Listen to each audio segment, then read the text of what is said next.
Chicken tinga tacos with caramelized onions and smoky chipotle.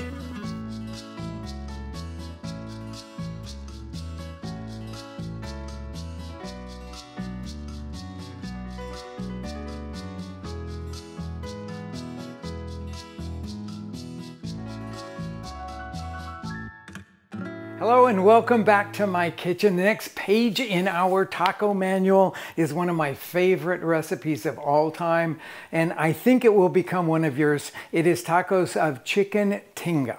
Now, why is chicken tinga so popular? Well, just think about it. It's chicken with tomato and a smoky chipotle chilies, some caramelized onions. I mean, it's just absolutely spectacularly delicious. And pretty much everybody finds it that way. The original is made with pork, but that's served more as an entree. But throughout central Mexico, you can find lots of the taco stalls having chicken tinga to offer. Now, there's one thing that I want to show you with this because to me, it's sort of important and it really may enhance your enjoyment of this dish too. First of all, we all think about chipotle chilies as what comes in the can. It's a dehydrated chili that's been reconstituted in a vinegary tomato sauce in the can. Super easy to work with, and we all love it. You can use that too. But what I'm going to show you is what they do in the city of Puebla when they're making this dish all the time, and that is to put a sweet and sour pickled chipotle in there. And this is the chili that we're going to be using. It's the same thing that's in the can, but when you go into your Mexican grocery store to look for it or buy it online, it will likely be called a chili morita, M-O-R-I-T-A, morita. Nomenclature with chilies is just crazy.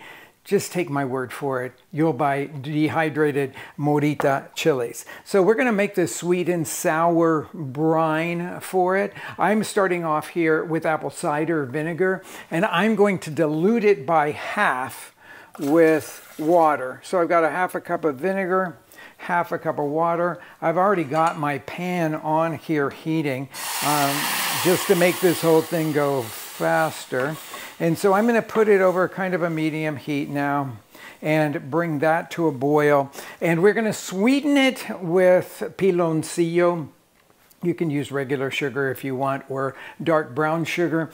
This unrefined sugar that comes in hard cones in Mexico is the classic thing. This has more of a molasses-like flavor even than the brown sugar will be. You can see how incredibly hard it is. You can cut it up or not, depending on what size knife you have and how much energy you have. It will just dissolve a little bit faster if you just chop it roughly here. Some people like to actually put it in a microwave oven. That will make it kind of unstable and it will dissolve, it'll crumble basically, but it'll be kind of hot, so you have to watch that. Okay, so we've got that in there. I'm going to stir this for a few minutes until all of that piloncillo has completely dissolved.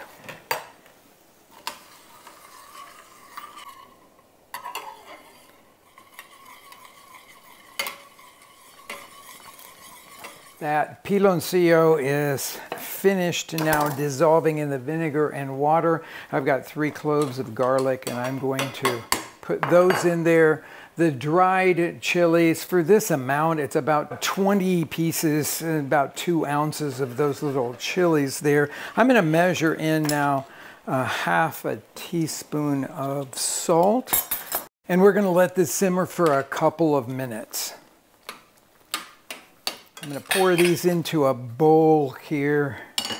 And I like to weight them with a plate to keep them submerged so that they rehydrate evenly. A couple of hours and we'll be ready to use these guys.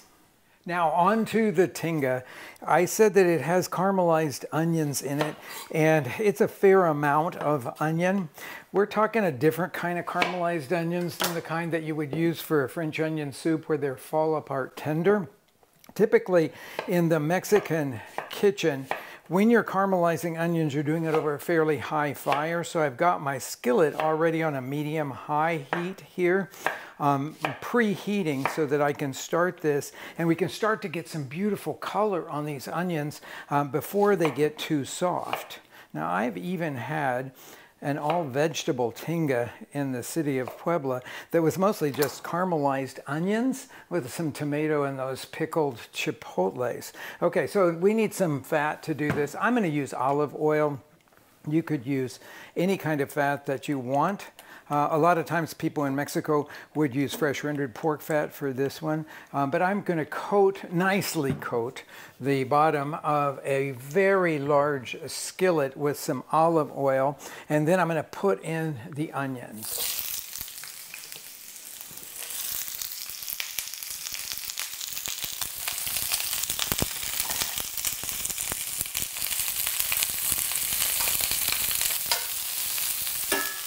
Now, while those are starting to brown, I'm going to deal with the chicken here. Now, this is boneless, skinless chicken thighs. You could make it with chicken breast if you want, but it'll always come out drier. And I'm going to cut these boneless, skinless chicken thighs into pieces that are a little bit smaller than 1/2 inch.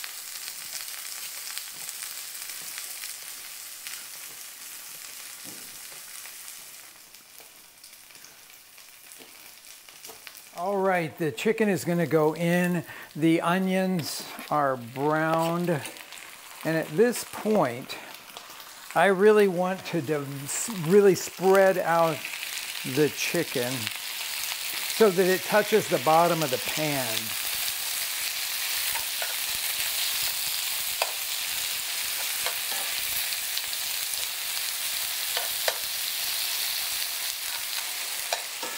Now I'm going to let that cook for about 4 or 5 minutes until it starts to get really browned underneath, and then I'll start mixing everything. Browned is where all the flavor is, so that's a very important step.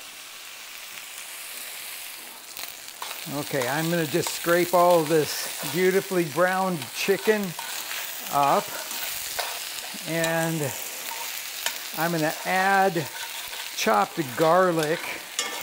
I've already chopped up those 3 cloves that I had over there. Now this just smells so good. First of all, just browning onions always smells good, but then you add this chicken thigh in there. That looks so pretty. Scrape up my garlic and put that in there. This will only take about a minute or so. And what I'm gonna look for here, well, it's not even look for. What I'm going to smell for here is just the smell of garlic. Once it has released its aroma, then you know it's cooked enough for it to be less harsh than if it was raw garlic going in here. And while that is finishing there, I'm going to blend up a can of tomatoes. If you really want to have that great flavor, then I would suggest that you choose the ones that are fire roasted, and I don't want to blend these too much, just a very, very coarse puree.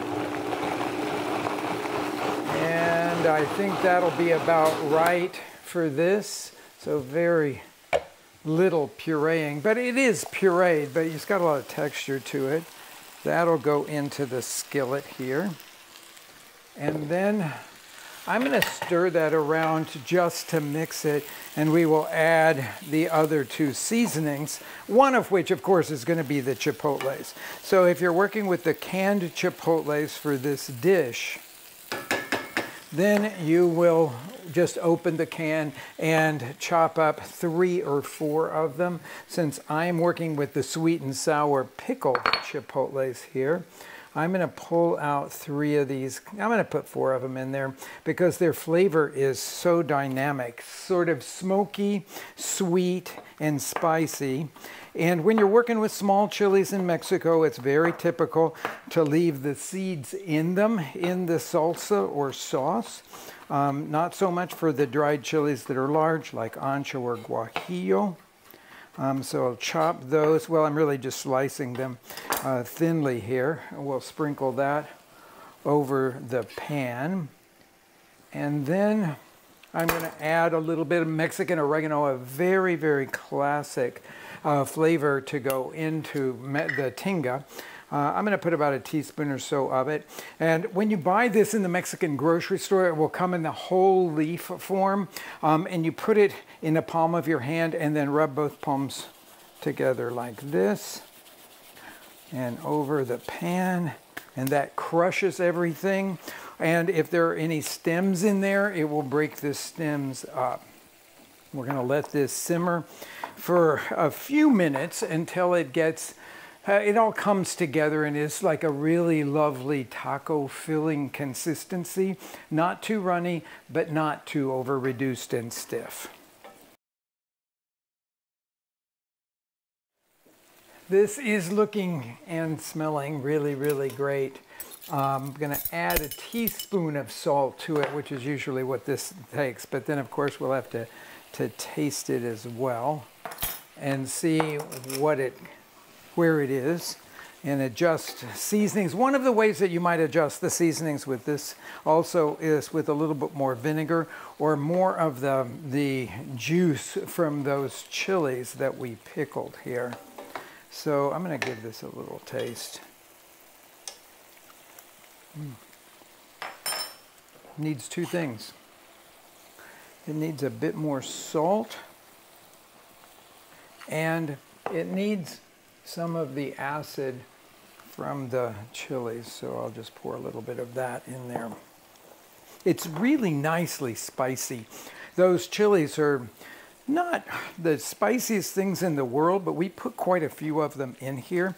So as a taco filling, I think it's really delicious. If you're looking for something on the milder side, then put less than what I said for you there. So let's see what we get here.